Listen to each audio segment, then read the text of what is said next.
बिस्मिल्लाहिर्रहमानिर्रहीम। अस्सलामुअलैकुम। मैं हूँ आसपा। वेलकम है आपका माय फूड फैक्ट पर। आज मैं फ़िश लवर्स के लिए एक ऐसी रेसिपी बता रही हूँ जो कि फ़िश से बनेगी, और ये है फ़िश शामी। ये वेट लॉस के लिए भी बहुत अहम है, क्योंकि इसमें जो भी इंग्रेडिएंट्स यूज़ हो रहे हैं वो वेट लॉस के लिए बहुत ही अहमियत रखते हैं। तो चलिए स्टार्ट करते हैं बहुत ही ईज़ी वे में। एक तरीका मैं आपको शेयर करूँगी और दूसरा मैं आपको बताऊँगी कि इस तरीके से भी आप बना सकते हैं। यहाँ पर फ़िश ले ली है। अक्सर घर में फ़िश आती है तो फ्राई वग़ैरह करने के बाद ये जो पीस बच जाते हैं, इसके हम बना लेते हैं शामी। तो मैंने इसको लेमन और साथ में नमक और अजवाइन लगा के छोड़ दिया हुआ था काफ़ी देर तक। उसके बाद फिर मैंने अच्छी तरह से वो स्क्वीज़ कर लिया एक छन्नी में डाल के। इसमें कुछ मसाले ऐड करेंगे। मैंने चिली फ्लेक्स डाली है, हल्दी डाली है, नमक, सोया सॉस डाली है थोड़ी-सी, कुछ थोड़ा-सा दही डालेंगे। अगर हम इसको पानी डाल के बॉयल करते हैं तो फिर फ़िश की जो घर में स्मेल सी एक फैल जाती है, और फिर फ़िश क्योंकि बहुत जल्दी से गल जाती है, इसलिए इसको बॉयल करने की ज़रूरत नहीं है। तो ये ब्रोस्ट की तरह थोड़ा-सा मसाला जो है ना, लहसुन अदरक की पेस्ट भी मैंने साथ ही लगा ली है। कुछ मैंने भुना हुआ ज़ीरा पाउडर लगाया था।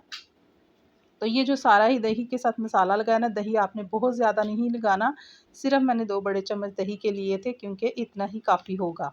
तो फ़िश का अपना भी थोड़ा-सा पानी निकलेगा, बिल्कुल थोड़ा-सा मैंने पानी ऐड किया है ताकि फ़िश नीचे लगे नहीं। यहाँ पर मैंने भुना और कुटा हुआ धनिया 1 बड़ा चम्मच डाल दिया है। थोड़ी-सी मैंने इसमें कसूरी मेथी डाल दी है, तब के ताकि जब ये पके तो इसकी अच्छी-सी खुशबू आए। यहाँ पर देखिए, जैसे ही कुकर हमारा मैंने इसको बंद किया था, तो जैसे ही कुकर स्टार्ट हुआ था, सीटी उसकी बोलना स्टार्ट हुई थी, तो फिर मैंने उसके 2 मिनट बाद, ठीक 2 मिनट बाद मैंने इसका फ्लेम जो है ना ऑफ़ कर दी थी, क्योंकि फ़िश बहुत ही जल्दी कुक हो जाती है। अब जो मेन काम है ना, वो ज़रा थोड़ा-सा मुश्किल है। तो ये जितने भी इसके काँटे होंगे ना, वो आपने निकालने हैं अच्छी तरह से। 2 से 3 बार मैंने इनको चेक किया है ताकि इसमें कोई भी काँटा ना रहे। तो अब मसाले कम हैं शामी के लिए, इसलिए इसमें मज़ीद मसाले शामिल करेंगे। मज़ीद मैंने इसमें चिली फ्लेक्स, कुटा हुआ धनिया, हल्दी, नमक और ये कुछ मसाले ऐड किए हैं। थोड़ा-सा मैं इसमें चाट मसाला भी ऐड करूँगी। यहाँ पर मैंने थोड़ा-सा चॉप प्याज़ डाल लिया, हरा धनिया डाल लिया, हरी मिर्च कुतरी हुई डाल ली है।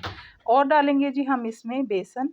बेसन को मैंने हल्का-सा तवे पर ड्राई रोस्ट कर लिया है, और इसके शामिल कर लेंगे। आप चाहें तो थोड़ा बेसन और कॉर्नफ्लावर दोनों की क्वांटिटी बराबर लेके कर सकते हैं। 4 बड़े चम्मच मैंने बेसन इसमें डाला है। आप ऐसे भी कर सकते हैं, 2 चम्मच बेसन और 2 चम्मच कॉर्नफ्लावर ले लें। ये एक तो इसकी बाइंडिंग अच्छी-सी करेंगे, दूसरा इसमें शामी का टेस्ट आएगा। बेसन अगर आप कच्चा डालेंगे तो फिर शामी का फ्लेवर नहीं होगा। आपने बेसन को तवे पर ड्राई रोस्ट करना है। मैंने वो पैन में करके रख लिया था। तो यहाँ पर अच्छी तरह से मिक्स करके मैंने थोड़ा लेमन स्क्वीज़ किया है ताकि ये और भी टेस्टी फ्लेवरफुल बने। नहीं तो फिर इसमें अनारदाना पाउडर भी आप डाल सकते हैं। तो अच्छी तरह से हाथों पे मैंने थोड़ा-सा ऑयल लगा लिया है। इसको हम करेंगे जी, जल्दी से शामी का शेप देंगे। हाथों पर अच्छी तरह से मसल-मसल के, ताकि ये टूटे नहीं। आप इनको बना के फ्रीज़ भी कर सकते हैं, और अगर आप इनको क्रम्स लगाना चाहते हैं तो लगा लें, लेकिन इनके ऊपर मैंने बेसन डाला है तो इसलिए इनके ऊपर कोई भी कोटिंग लगाने की ज़रूरत नहीं है। इससे पहले भी फ़िश के कबाब की बहुत सारी डिफ़रेंट रेसिपीज़ मेरे चैनल पर मौजूद हैं। आप अगर वो देखना चाहें तो विज़िट कर सकते हैं। और यहाँ पर सारे शामी जो है वो मैं बना लूँगी इसी तरह से, हाथों पर ऑयल लगा के। बहुत आसानी से ये बन जाते हैं, और इनको आप बना के हल्का-हल्का सेक कर भी रख सकते हैं, या फिर आप ऐसे ही एक ट्रे में हल्का-सा ऑयल लगा के उसके ऊपर सारे कबाब लगा दें। जैसे ही वो जम जाएँगे थोड़े से, तो उनको उतार के आप एक डिब्बे में रख सकते हैं, और जब चाहें आप इनको निकाल के फ्राई कर सकते हैं। बहुत ही आसान रेसिपी है, और बहुत ही आसानी से आप ये वेट लॉस फ़िश शामी बना के रख सकते हैं। तो चलिए जी, अभी मैं आपको फ्राई करके दिखाती हूँ, बगैर देखिए किसी कोटिंग के। बहुत थोड़ा-सा ऑयल लेंगे मैंने।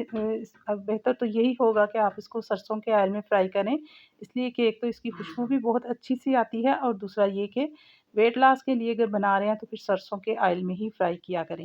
यहाँ पर देखिए, एक तरफ से ये बहुत ही प्यारा-सा गोल्डन ब्राउन कलर आ चुका है, और फिर दूसरी तरफ से करेंगे, क्योंकि ये फ़िश हमारी पकी हुई है, इसको बहुत ज़्यादा फ्राई करने की ज़रूरत नहीं है। तो यहाँ पर कुछ कबाब मैंने फ्राई कर लिए हैं। अब मैं प्लेट में सेट करके दिखाती हूँ। तो बाकी के मैं उनको बना के तो ऐसे ही रख लूँगी, फ्रीज़ कर लूँगी, या फिर इसी तरह से हल्के-हल्के फ्राई करके तो फ्रीज़र में रख लेंगे। जैसे ही भी ज़रूरत पड़े तो इनको निकाल के अच्छे से फ्राई किया जा सकता है। तो फिश शामी की रेसिपी अगर आपको अच्छी लगी हो तो वीडियो को लाइक करें, एक अच्छा सा कमेंट करें। चैनल पर अगर न्यू है चैनल को सब्सक्राइब ज़रूर करें और बेल नोटिफिकेशन ऑन कर दें ताकि जब भी कोई वीडियो आए तो उसका नोटिफिकेशन आपको मिले। और ये रेसिपी कैसी लगी काइंडली ज़रूर बताइएगा कमेंट करके। तो दूसरी रेसिपी मैं आपको ये बता रही हूँ कि जैसे ये फ़िश आपने अलग से गलाई है, तो चने की दाल आप अलग से थोड़ी-सी गलाने के लिए रख दें, जैसे हम शामियों के लिए गलाते हैं। उसमें आपने ऐसे ही थोड़े-थोड़े से सारे मसाले ऐड करने हैं, लहसुन अदरक की पेस्ट, थोड़ा-सा प्याज़, हरी मिर्च और बाकी सारे मसाले डाल के आपने दाल को भी अच्छी तरह से गला लेना है। उसको चॉपर में चॉपराइज़ कर लेना है और फिर इस तरह फ़िश के साथ मिक्स करके तो आपने शामी बना लेने हैं। फिर मिलेंगे इंशाल्लाह। अल्लाह हाफ़िज़।